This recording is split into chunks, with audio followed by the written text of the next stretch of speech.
हाँ भाई, नमस्कार विद्यार्थियों। स्वागत है आप सभी का आज की कक्षा में। नमस्कार नमस्कार नरेश राठौर जी।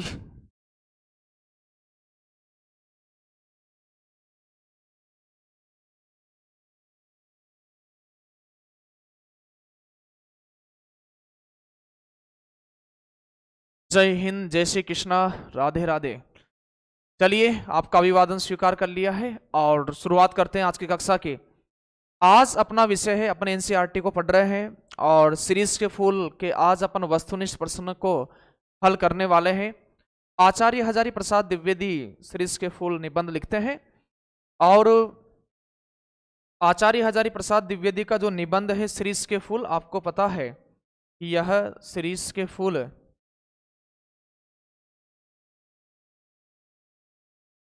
यह एक ललित निबंध है। अब देखो, आप आचार्य हजारी प्रसाद द्विवेदी को पढ़ रहे होंगे तो आपको क्या याद रखना चाहिए। आचार्य हजारी प्रसाद द्विवेदी से एक तो वह परिभाषा याद रखना चाहिए कि मनुष्य ही साहित्य का लक्ष्य है। आचार्य हजारी प्रसाद द्विवेदी के केंद्र में मनुष्य है और वो कहते हैं कि मनुष्य ही साहित्य का लक्ष्य है। ये आपको पता होगा, मनुष्य ही साहित्य का लक्ष्य है। परिभाषा नहीं भूलिएगा, आचार्य हजारी प्रसाद द्विवेदी की है। आचार्य हजारी प्रसाद द्विवेदी के बचपन का नाम की बात करें तो आपको पता है आचार्य हजारी प्रसाद द्विवेदी के बचपन का नाम क्या है, बैजनाथ। बचपन का नाम इनका बैजनाथ मिलता है और आपको पता है 1907 में इनका जन्म होता है सर बलिया उत्तर प्रदेश। बलिया उत्तर प्रदेश में इनका जन्म है, बलिया यूपी, आरत दुबे का छपरा। 1907 में इनका जन्म होता है और ये आपको भी पता होगा कि इन्हें व्योमकेश शास्त्री भी कहा जाता है, व्योमकेश शास्त्री। आचार्य हजारी प्रसाद द्विवेदी को व्योमकेश शास्त्री भी कहा जाता है, व्योमकेश शास्त्री भी कहा जाता है। लेकिन इनके ऊपर एक जीवनी लिखी गई है, उस जीवनी का नाम क्या है सर, व्योमकेश दरवेश है। जीवनी का नाम है व्योमकेश दरवेश।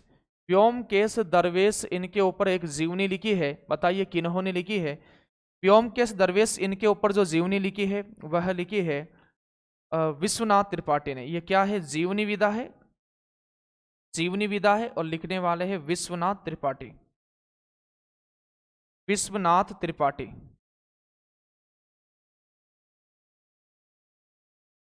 हिंदी साहित्य में अपन बात करें तो आचार्य हजारी प्रसाद द्विवेदी के बारे में, भक्ति आंदोलन के बारे में भी एक कथन वो याद रखिएगा आचार्य हजारी प्रसाद द्विवेदी का, कि मैं जोर देकर कहना चाहता हूं यदि इस्लाम भारत ना आया होता तो भक्ति आंदोलन 12 आने वैसा ही होता जैसा अभी है।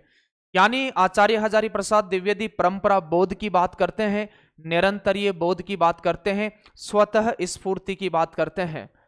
आगे अपन बात करें आचार्य हजारी प्रसाद द्विवेदी के बारे में, एक वो याद रखिएगा कि आचार्य हजारी प्रसाद द्विवेदी ने हिंदी का पहला कवि अब्दुल रहमान को माना है। अब्दुल रहमान हिंदी के प्रथम मुस्लिम कवि भी माने जाते हैं। और आचार्य हजारी प्रसाद द्विवेदी की दो चीजें और इंपॉर्टेंट आप याद रखिएगा कि आचार्य हजारी प्रसाद द्विवेदी पृथ्वीराज रासो को सुख सुखी संवाद के रूप में रचित मानते हैं और आचार्य हजारी प्रसाद द्विवेदी विद्यापति की कीर्ति लता को भृंग भृंगी संवाद के रूप में रचित मानते हैं। ठीक है, भृंग भृंगी संवाद के रूप में रचित मानते हैं। और भी आचार्य हजारी प्रसाद द्विवेदी ने निबंध भी अपन यहाँ पर बहुत बड़े ललित निबंधकार हैं, बहुत बड़े ललित निबंधकार है, आपको ये ध्यान रखना है। जिसमें आप सीरीज के फूल जो कल्पलता में शामिल है, इनका कुटज पूछा जाता है, कुटज। ठीक है, तो सभी का एक बार मैं फिर से अभिवादन स्वीकार करता हूं। अपन बात कर रहे हैं आचार्य हजारी प्रसाद द्विवेदी। आचार्य हजारी प्रसाद द्विवेदी कबीरदास के उद्धारक आलोचक माने जाते हैं। आचार्य हजारी प्रसाद द्विवेदी कबीरदास के उद्धारक आलोचक माने जाते हैं और कहते हैं, एक परिभाषा याद रखिएगा कबीरदास जी के संदर्भ में, कहते हैं कि रूप के द्वारा अरूप की व्यंजना, कथ्य के द्वारा अकथ्य का ध्वनन, काव्य शक्ति का यह चरम निदर्शन नहीं है तो फिर क्या है। काव्य शक्ति का यह चरम निदर्शन नहीं तो क्या है। लेकिन आज अपना विषय है आचार्य हजारी प्रसाद द्विवेदी के संदर्भ में और वह है सीरीज का फूल। क्या प्रश्न बनते हैं, क्या एक परीक्षक की मांग है, इस परीक्षा को लेकर के उसको अपन फॉलो कर रहे हैं। तो सीधे सीधे आपने पाठ पढ़ लिया होगा सीरीज के फूल। और इससे पहले कुछ चीजें मैं आपको और बता देता हूं जो बहुत जरूरी है। और यदि मैं उनको पूछूं आपसे तो मुझे लगता है कि आप भी एक बार गलती कर जाओ। तो जहां आपकी गलती करने की संभावना ज्यादा है उन्हीं चीजों को मैं आपके समक्ष लेकर के आऊंगा, ठीक है। एक सबसे इंपॉर्टेंट पर्सन, अब देखो ये तो आपको पूरा पता ही होगा कि कौन कौन से इनके निबंध रहे हैं।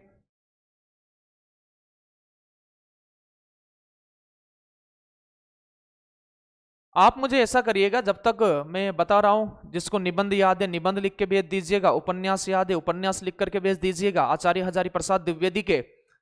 और इतिहास ग्रंथ तो खैर आपको पता ही है। इतिहास ग्रंथ एक तो है हिंदी साहित्य की भूमिका। आचार्य हजारी प्रसाद द्विवेदी के इतिहास ग्रंथों की बात करें तो एक तो है हिंदी साहित्य की भूमिका।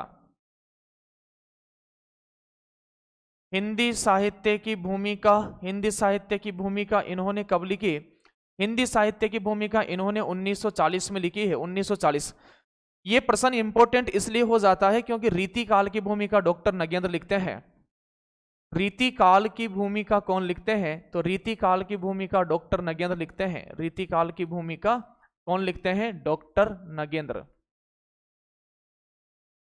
डॉक्टर नगेंद्र रीति काल की भूमिका लिखते हैं और इनके द्वारा एक तो ये इतिहास ग्रंथ लिखा गया है, साहित्य इतिहास ग्रंथ, और आलोचना भी, यदि साहित्य इतिहास आलोचनात्मक इतिहास ग्रंथ है। और यहां पर हिंदी साहित्य का उद्भव विकास, हिंदी साहित्य का उद्भव विकास, हिंदी साहित्य का उद्भव व विकास, ये आप क्रम लगवाए तो ये दूसरे नंबर पर आ जाएगा 1952 में। और हिंदी साहित्य का आदिकाल, आदिकाल इनका प्रसिद्ध भी हुआ है। हिंदी साहित्य का आदिकाल, और हिंदी साहित्य के प्रथम कालखंड को आदिकाल कहने वाले कौन हैं? सर ये हजारी प्रसाद द्विवेदी है, ये भी 1952 में। सर आचार्य रामचंद्र शुक्ल का क्यों प्रसिद्ध नहीं हुआ वीरगाथा काल? तो आचार्य रामचंद्र शुक्ल 12 रचनाओं के आधार पर वीरगाथा बताते हैं। उन 12 रचनाओं में भी 3, एक बीसलदेव रासो और एक अमीर खुसरो की पहेलियां, एक तो वो, और हाँ हाँ ये आप बिल्कुल सही लिख रहे हो, ठीक है ना, और एक पदावली। वेरी गुड, नुपुर अग्रवाल जी लिख रहे हैं अशोक के फूल, विचार और वितर्क, आलोक पर्व। एक इनका कुटज निबंध आप विशेष ध्यान रखिएगा, कुटज, कुटज है ना, कुटज। और कुटज इनका निबंध संग्रह भी मिलता है और कुटज निबंध का नाम भी है, ठीक है। एक इनका चर्चित निबंध याद रखिएगा, नाखून क्यों बढ़ते हैं, नाखून क्यों बढ़ते हैं। चले एक प्रश्न और पूछ लेता हूं, बाण भट्ट की आत्मकथा, बाण भट्ट की आत्मकथा कौन सी विधा है? बाण भट्ट की आत्मकथा जीवनी है, आत्मकथा है, निबंध है, उपन्यास है?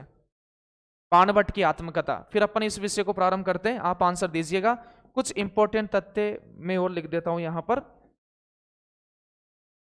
आप मुझे बता दो बाण भट्ट की आत्मकथा इनका क्या है? बाण भट्ट की आत्मकथा 3 चीजें इंपॉर्टेंट, एक तो यह है सीरीज के फूल,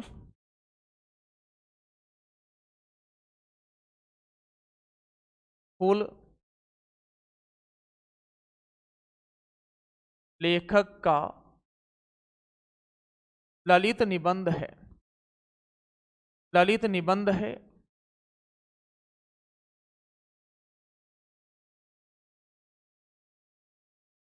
जो उनके,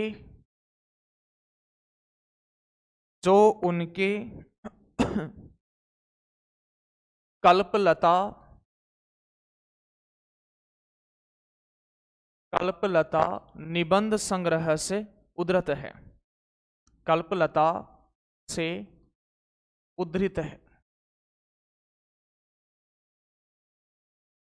एक तो ये लाइन इंपॉर्टेंट है, 3 लाइन आपको विशेष ध्यान रखना इसमें। एक यह लाइन वेरी वेरी इंपॉर्टेंट है कि शीर्ष आंधी लू तूफान गर्मी में, क्या हो रहा है इस,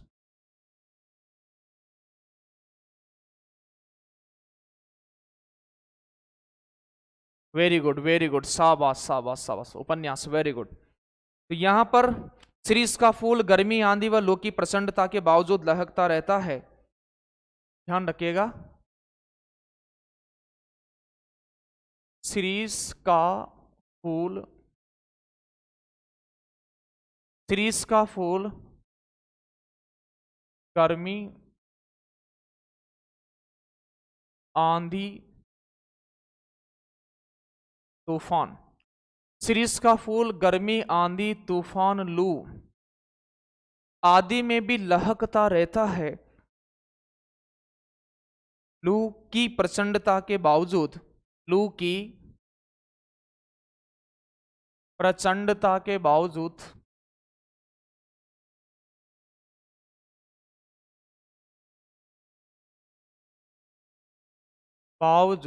लहकता रहता है। लहकता रहता है, महकता रहता है,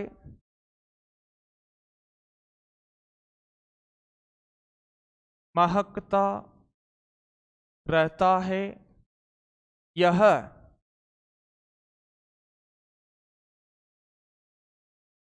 लाइन छोड़ रहा हूं मैं, खाली आपको ही पूर्ति करना है। डेस डेस डेस का प्रतीक है। ये खाली जगह पूरी करो आप, यदि आपने पाठ को पढ़ा है तो जल्दी से। एक लाइन और इंपॉर्टेंट में लिख देता हूं, है ना, एक लाइन और इंपॉर्टेंट है।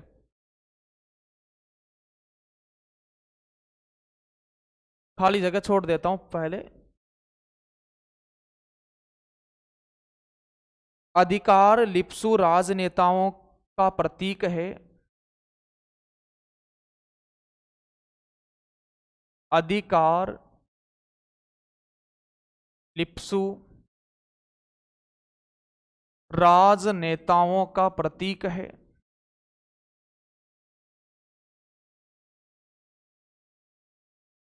रिक्त स्थान पूर्ति की क्या आपने?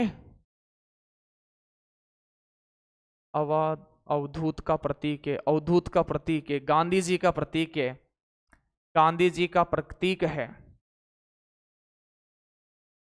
गांधी जी का प्रतीक है। और बताते जाओ, बताते जाओ, और एक लाइन को और आप पूरा करो उसका।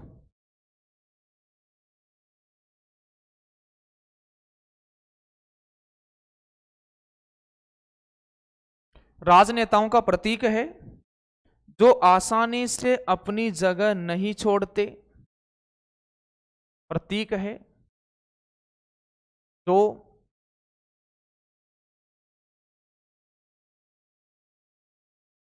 आसानी से अपनी जगह नहीं छोड़ते। नई पीढ़ी उन्हें धक्का देकर अपने स्थान से, अवधूत का मतलब सन्यासी। अच्छा, लिखते जाओ, मैं पढ़ रहा हूं कमेंट आपके, इधर मोबाइल में पढ़ रहा हूं।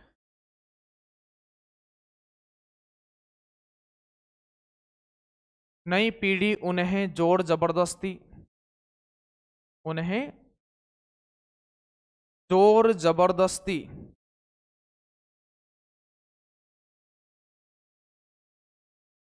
बाहर का रास्ता दिखाती है।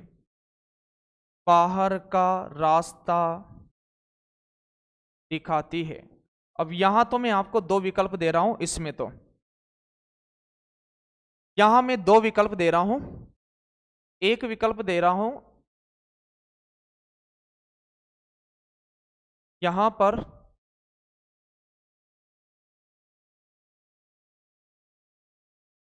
शीरीष के फूल, दूसरा विकल्प है शीरीष के फल।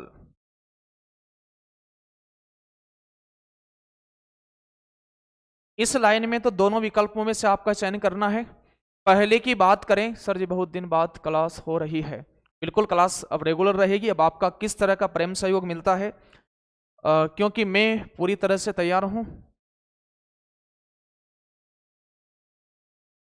अभी हमारे वर्ग 2 वालों का काम है सुनना और देखना, बोलना बिल्कुल नहीं है। बिल्कुल बोलिएगा। शिरीष के फूल लिखा है, शिरीष के फल लिखा है, क्या आना चाहिए? और शिरीष का फूल गर्मी आंधी तूफान लू की प्रचंडता के बावजूद लहकता रहता है, महकता रहता है। यह जी विशु, जी विशु जीवन जीने का इच्छुक का प्रतीक है। किसका प्रतीक है? जी विशु। नूपुर अग्रवाल जी शिरीष के फल, कविता कारपेंटर जी शिरीष के फूल। और बताइए शिरीष के फल।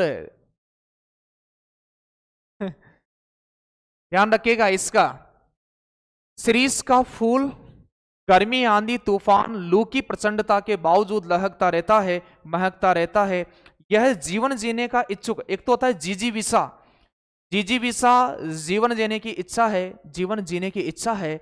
और जीजी विशु जो इच्छा रखता है। सर जी आपकी रोज, वेरी गुड। तो यहां पर इसका राइट आंसर होगा, क्या होगा? देखो कितनी महीम सी गलती आप करते हैं।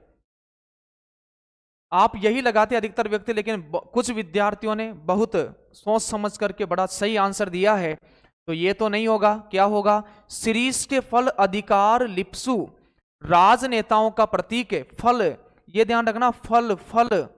शिरीष के फल अधिकार लिप्सु राजनेताओं का प्रतीक है, जो आसानी से अपनी जगह नहीं छोड़ते। नई पीढ़ी उन्हें जोर जबरदस्ती बाहर का रास्ता दिखाती है। कैसा लगा प्रश्न ये वाला? बता दीजिएगा। यदि डीपली प्रश्न आता तो ये गलती आपसे जरूर हो जाती। यदि प्रश्न डीपली आ जाता तो ये गलती आप जरूर करके रहते।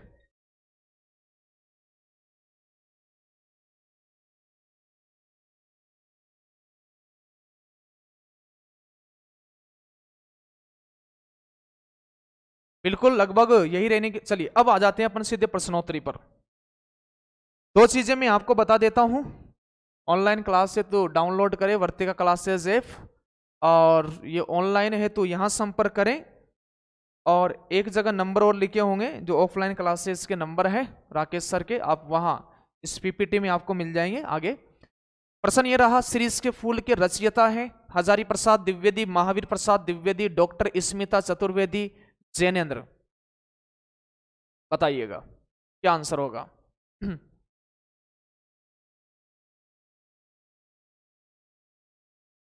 कितने बच्चे देख रहे हैं भाई?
आवाज आ जाएगी भाई, बैटरी के गले में खराश हो गई।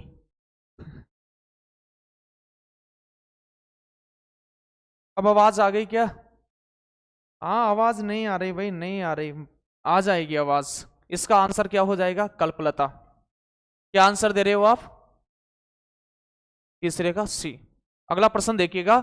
सीरीज के फूल पाठ की विधा है, निबंध, कहानी, एकांकी, उपन्यास। तो खैर ये आपको पता है, यह ललित निबंध है।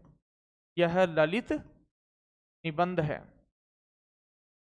देखो ललित निबंधकार आप ध्यान रखना, जैसे एक तो आप राम वृक्ष बेनीपुरी को ध्यान रखना। ललित निबंधकार कौन है? एक तो राम वृक्ष बेनीपुरी आप याद रखना, बेनीपुरी, गेहूं बनाम गुलाब याद रखिएगा। एक आपको ध्यान रखना है, वैसे प्रभाकर मासवे। प्रभाकर मासवे आपको पता है कि यह ललित निबंधकार भी हैं और व्यंग्य निबंधकार भी है, और खरगोश के सिंह आपको याद रखना चाहिए, इंपॉर्टेंट है।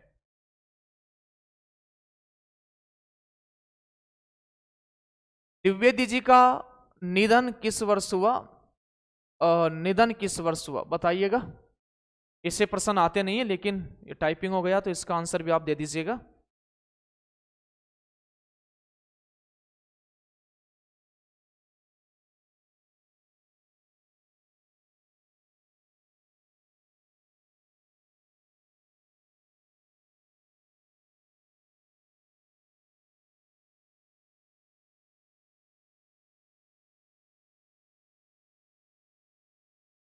उन्नीस में। दिन 10, ये इंपॉर्टेंट रहेगा। दिन 10 फूला फूल के, खंखड़ भया पलास।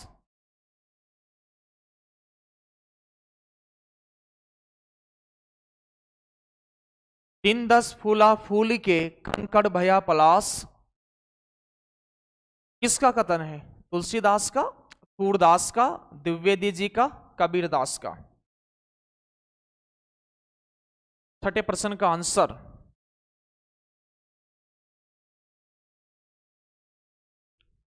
देखिएगा। कुछ चैप्टर ऐसे हैं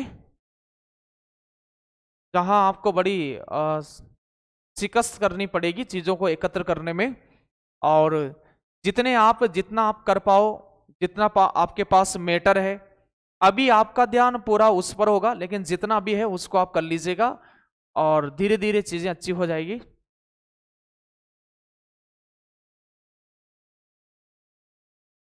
अरे वर्ग दो वालों के, अभी देखो मैंने ये पाठ प्रारंभ करने से पहले इतने सारे तथ्य बताए, पूरे वर्ग दो वालों के आने वाले हैं, पाठ परिचय वाले जितने भी तथ्य थे, है ना। और देखिएगा वर्ग दो वाले हिंदी साहित्य का इतिहास रहेगा, काव्य शास्त्र रहेगा, व्याकरण रहेगी। इसके बाद में एनसीईआरटी बुक आपके भी जुड़ने वाली है पाठ, ठीक है। ये वर्ग दो की चल रही है भाई, क्या करूं मैं। आप बार बार एक ही प्रश्न पूछते रहोगे क्या? हाँ, यहां पर संपर्क कर लें फिर आप। क्या आंसर दे रहे हो? इंपॉर्टेंट है। दिन 10 फूला फूल के, वेरी गुड, शाबाश। कबीर, क्या आंसर हो जाएगा? कबीर। किसे 15 दिन के लिए लह कुटना पसंद नहीं था? कबीर को, तुलसीदास को, लेखक को, मैथिली शरण गुप्त को।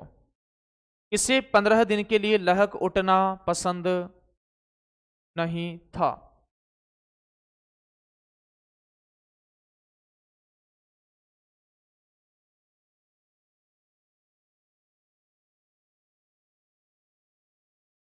किसे पसंद नहीं था बताइएगा। कबीर को। किसको पसंद नहीं था? किसे 15 दिन के लिए लहक उठना पसंद नहीं था?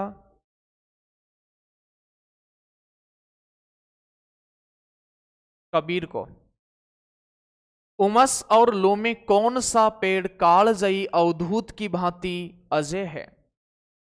शिरीष, गुलाब, पलास, गुलमोहर। इसका आंसर क्या हो जाएगा? शिरीष।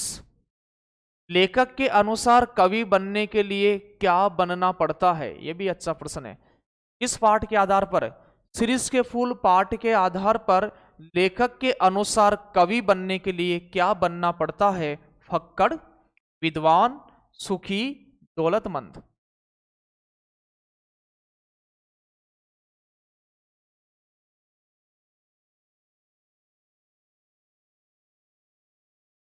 प्रश्न संख्या लिखो भाई, नहीं शुरुआत है, आपको आंसर कैसे देना है, पहले प्रश्न नंबर लिखो, उसके पीछे आंसर लिखो।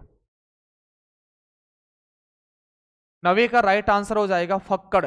लेखक के अनुसार कवि बनने के लिए क्या बनना पड़ता है, फक्कड़ बनना पड़ता है। फिर बताइएगा, कबीरदास को आदत से अक्खड़ और स्वभाव से फक्कड़ किसने कहा।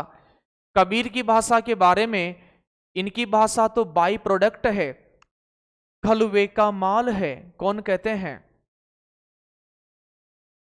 शिरीष की समानता का उपमान है, बकुल, अशोक, अवधूत, ईश। ईश यानी ईश्वर। शिरीष की समानता का उपमान है बकुल, अशोक, अवधूत, ईश।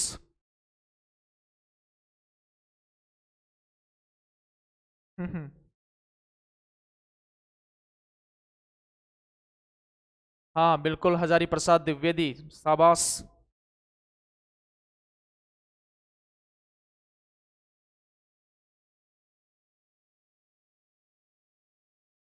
शिरीष की समानता का उपमान है, तो 10वें का राइट आंसर सी, शाबाश, अवधूत। शिरीष पुष्प इंपॉर्टेंट पर्सन है, और ये उससे भी ज्यादा इंपॉर्टेंट है, इसको नोट कर लेना आप इंपॉर्टेंट लगा करके। संस्कृत साहित्य में, संस्कृत साहित्य में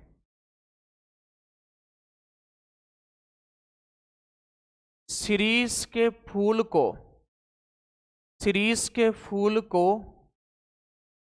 कोमल माना है। इंपॉर्टेंट ये वाला शब्द, कोमल माना है। और मुझे लग रहा है कि यही प्रश्न आपका पूछा जाएगा, शिरीष के फूल से यदि पूछा जाना है तो यही प्रश्न इंपॉर्टेंट है। संस्कृत साहित्य में शिरीष के फूल को क्या माना है, कोमल माना है।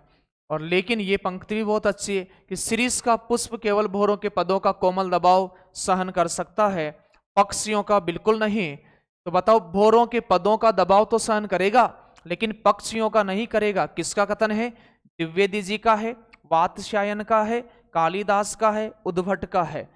11वें का राइट आंसर आप दे रहे हो सी, परमार जी हिंदी में कठोर, नूपुर अग्रवाल जी कालिदास, नरेश राठौर जी कोमल, श्याम गुजर जी फक्कड़। 11वें का सी कालिदास, राधा शिवरी जी बता रही है। बिल्कुल राइट आंसर हो जाएगा इसका, क्या होना है, कालिदास। क्या हो जाएगा, कालिदास। किस ग्रंथ में बताया गया है कि वाटिका के सघन छायादार वृक्षों की, किस ग्रंथ में बताया गया है कि वाटिका के सघन छायादार वृक्षों की छाया में ही झूला यानी डोला, झूला लगाया जाना चाहिए। किस ग्रंथ में ये भी अच्छा प्रश्न है इसके हिसाब से भी। किस ग्रंथ में बताया गया है कि वाटिका के सघन छायादार वृक्षों की छाया में ही झूला लगाना चाहिए। कामसूत्र में, मेघदूत में, सूरसागर में, ऋग्वेद में। 12वें का बी, बताओ बताओ बताओ, 12वें का आंसर बताओ।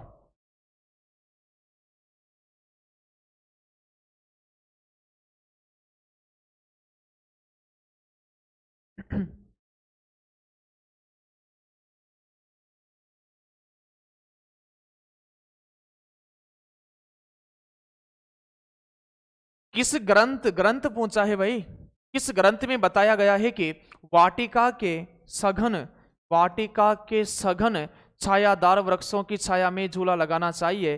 अरे कामसूत्र में, वात्स्यायन, वात्स्यायन के कामसूत्र में। अगला प्रश्न देखिएगा, वेदों के रचनाकार बताओ, पाठ के अनुसार किसको माना है, विष्णु को, ब्रह्मा को, महेश को, नारद को। तो वेदों के रचनाकार आपको पता है ब्रह्मा जी को माना है, सरल सा प्रश्न था। शिरीष के फूलों की तुलना लेखक ने किससे की है, फूलों की तुलना,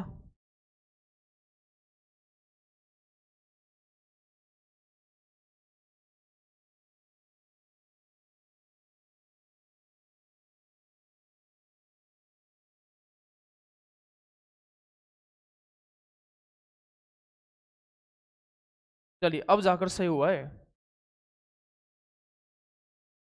सीरीज के फलों की तुलना लेखक ने किससे की है? अभिनेताओं से, कर्मचारियों से, कवियों से, हठधर्मी नेताओं से। किससे की है?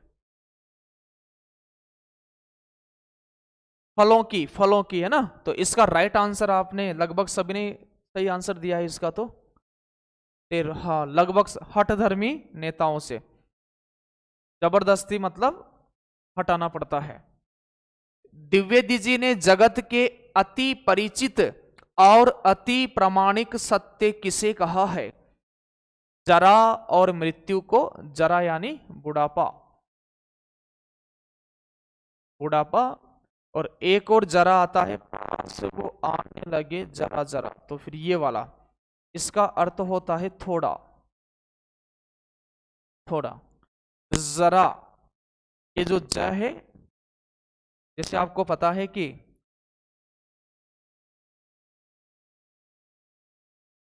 क, ख, क, ज और फ, ये ध्वनियां कहलाती है आगत ध्वनियां या फिर गृहीत ध्वनियां। आगत ध्वनियां या फिर गृहीत ध्वनियां। ठीक है, गृहीत ध्वनियां। तो जरा और मृत्यु को, सुख और दुख को, अमृत और विष को, प्राचीन और नवीन को। तो राइट आंसर बताइएगा क्या होना है? द्विवेदी जी ने जगत के, ये जगत के अति परिचित और अति प्रमाणिक सत्य किसे कहा है? तो लगभग आंसर सही दे रहे हो सभी। बुढ़ापा ये वाला होता है ना, बिना नुक्ता वाला बुढ़ापा, और नुक्ता वाला थोड़ा। इसका राइट आंसर क्या हो जाएगा? जरा और मृत्यु।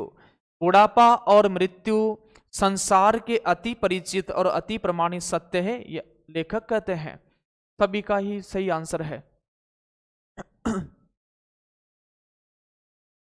जो फरा सो झरा, जो बरा तो बुताना, यह उक्ति किसकी है? यह उक्ति किसकी है?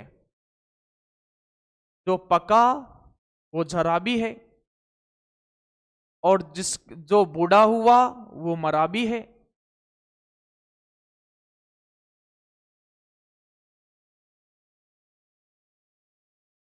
बताइएगा। जो फरा, इंपोर्टेंट लगा लीजिएगा इसको भी।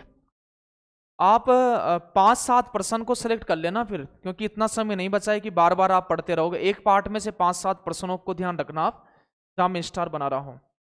जो फरा सो जरा, जो बरा तो बुताना, यह उक्ति किसकी है? हजारी प्रसाद द्विवेदी की, कालिदास की, तुलसीदास की, वाल्मीकि की। अच्छा प्रश्न है। क्या आंसर दे रहे हो? 16वें का तुलसीदास।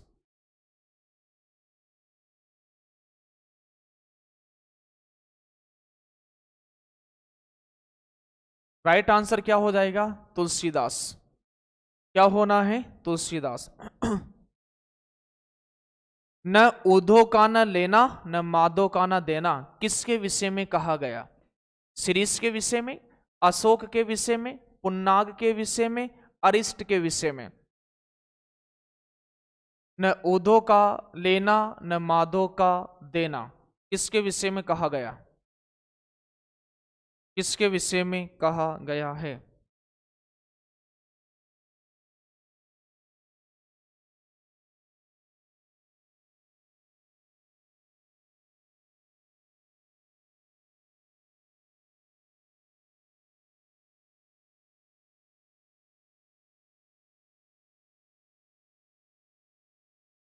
राइट आंसर विकल्प नंबर अ हो जाएगा, शिरीष के विषय में। मेघदूत के रचनाकार द्विवेदी जी, कालिदास, तुलसीदास, कबीरदास। तो मेघदूत लिखने वाले हैं कौन है? कालिदास। किनके मुंह से संसार की सबसे सरस रचनाएं निकली है?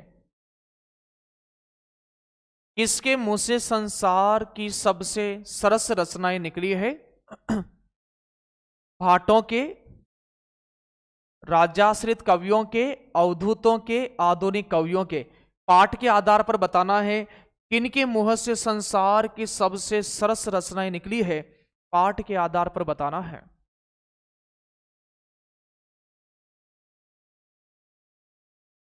अमित अ, अमिता शुक्ला जी 19 का सी बता रही है, नुपुर जी, और राधा लोधा 19 का सी, श्याम गुजर। लाइव कर लो भाई। 16वें का कालिदास बता रहे हो, आप बहुत पीछे रह गए। प्रहलाद सिंह चौहान अवधूत बता रहे हैं, और इसका राइट आंसर भी जो होने वाला है, किनके मुंह से संसार की सबसे सरस रचनाएं निकली है, अवधूत।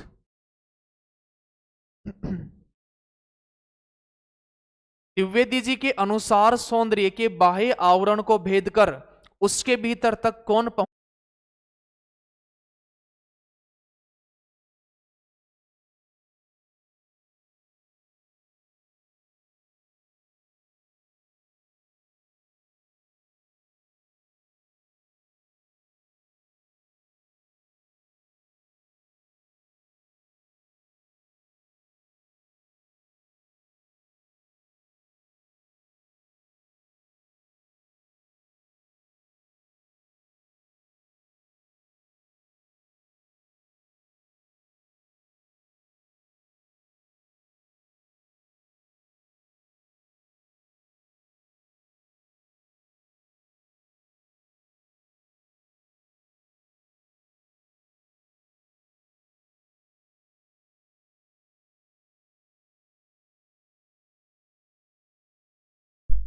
आवाज आ रही है क्या?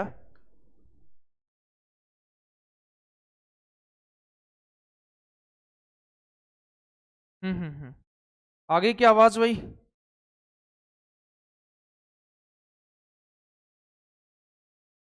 हम्म।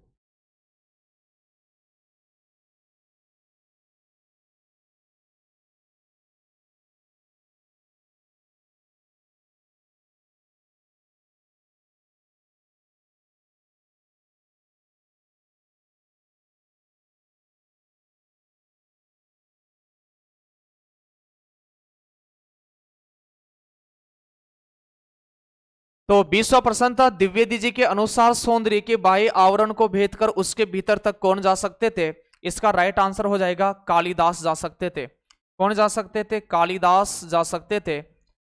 21वें प्रश्न की बात करें, 21वें प्रश्न की बात करें तो देखिएगा, एक कवि ब्रह्मा थे दूसरे वाल्मीकि, एक कवि ब्रह्मा थे दूसरे वाल्मीकि और तीसरे व्यास, यह गर्वपूर्वक किसने कहा था?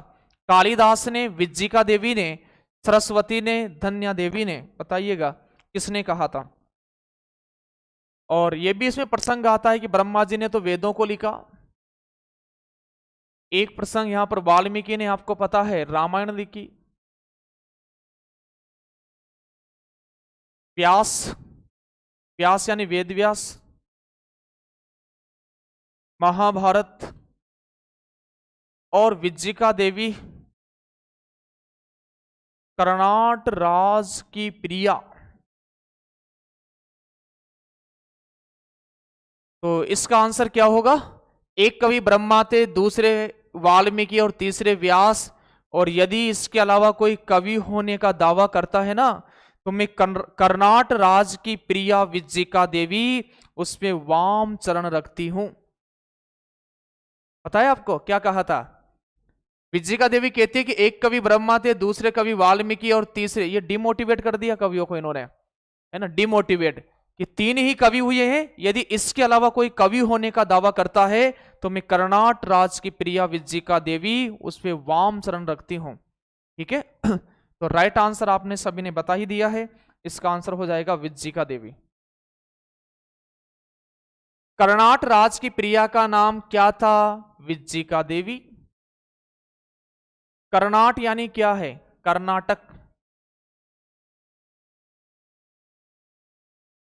कर्नाट राज की प्रिया का नाम था विज्जिका देवी। सीरीज को कैसा कहा गया है? कालजयी, आतंकी, सौदागर, जड़। 23 का आंसर बताइएगा। 23।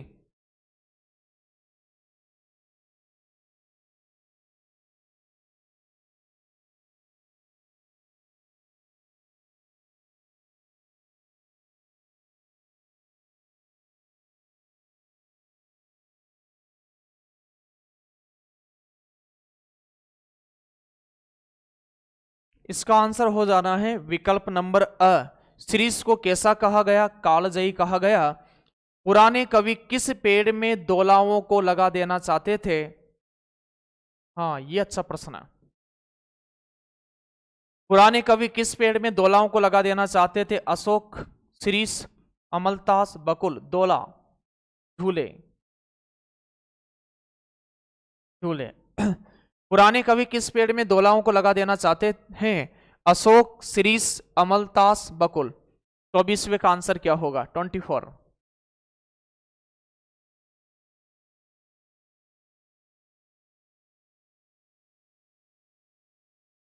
सोचना पड़ेगा इसके बारे में आपको अच्छी तरह से।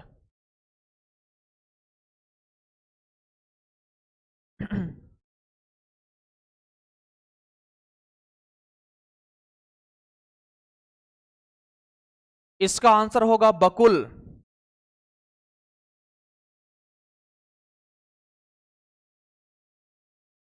मौलश्री।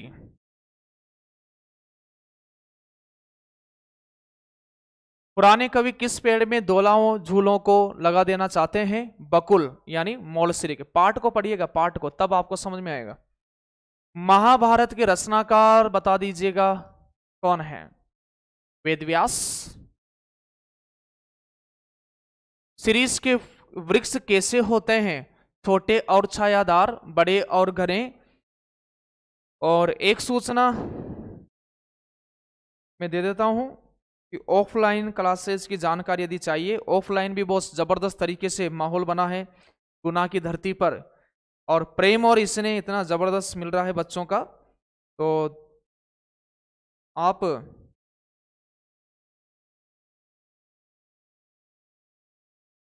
राकेश सर से बात कर सकते हो इस विषय को लेकर के।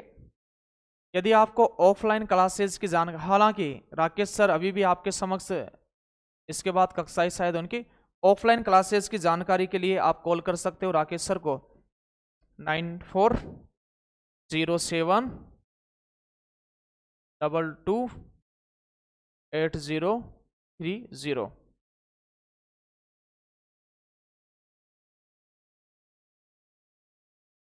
ठीक है।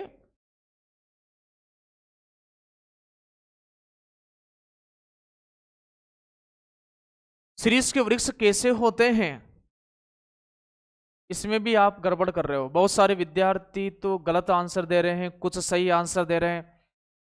सर ऑनलाइन क्लास कितने टाइम होगी? ऑनलाइन क्लास जैसे एप्लीकेशन पर तो अपन बात करें, ऑफलाइन तो आप अभी सर बताएंगे आपको, और एप्लीकेशन पर अभी 8 से लेकर के 11 बजे तक अपन ऑनलाइन पढ़ेंगे। और डेली यदि यूट्यूब पर आपको फ्री क्लास का आनंद लेना है, यूट्यूब पर फ्री क्लास का आनंद लेना है, तो अपना यहाँ 6 से 7 शाम को 6 से 7 डेली कक्षा रहेगी। और ठीक है, आपकी मर्जी यदि आप इसका आनंद लेना चाहो। इसके बाद अपन बात, एक चीज और मैं आपसे कह दूं, अभी जैसे अभी ये चल रही, तो आप बार बार मतलब ऐसे मैसेज नहीं करें सर ये पढ़ाओ वो पढ़ाओ। मुझे आपका चीजों को लेकर के जो आपके परीक्षा के हिसाब से इंपॉर्टेंट रहेगी, और कुछ उसे उसमें मुझे भी सहूलियत हो, मेरे पास भी मैटर कंप्लीट हो, तब जा करके। तो एक तो आप ये ध्यान रखिएगा, एक तो थोड़ी बहुत यदि समस्या आ जाए एप्लीकेशन में, तो आप यहाँ फोन लगा लीजिएगा, है ना। कृपया, मैं ज़्यादा आपसे बात नहीं कर पाऊंगा क्योंकि मुझे आपका कंटेंट तैयार करना पड़ता है, टाइपिंग करवाना पड़ता है ऑनलाइन ऑफलाइन। तो नाराज नहीं होना है कि मैं आपका फ़ोन नहीं उठा पाऊँ कभी कभार। तो इसका आंसर बड़े और छायादार ये हो जाएगा। शिरीष के वृक्ष कैसे होते हैं? बड़े और छायादार होते हैं। कैसे होते हैं? बड़े और छायादार होते हैं। चलिए विद्यार्थियों, आज की कक्षा को यहीं विराम देते हैं, और सभी का बहुत बहुत धन्यवाद, शुक्रिया। यदि पीडीएफ आपको प्राप्त करना है तो आप टेलीग्राम को ज्वाइन करें। और भी बहुत सारी सूचनाएं यहाँ मिलती रहती है। काव्या क्लासेस गुना के टेलीग्राम चैनल को ज्वाइन कर लें। कक्षा अच्छी लगी हो तो लाइक कर सकते हो, और आगे फायदा लेना चाहो तो चैनल को सब्सक्राइब कर सकते हो। ठीक है, धन्यवाद, थैंक यू।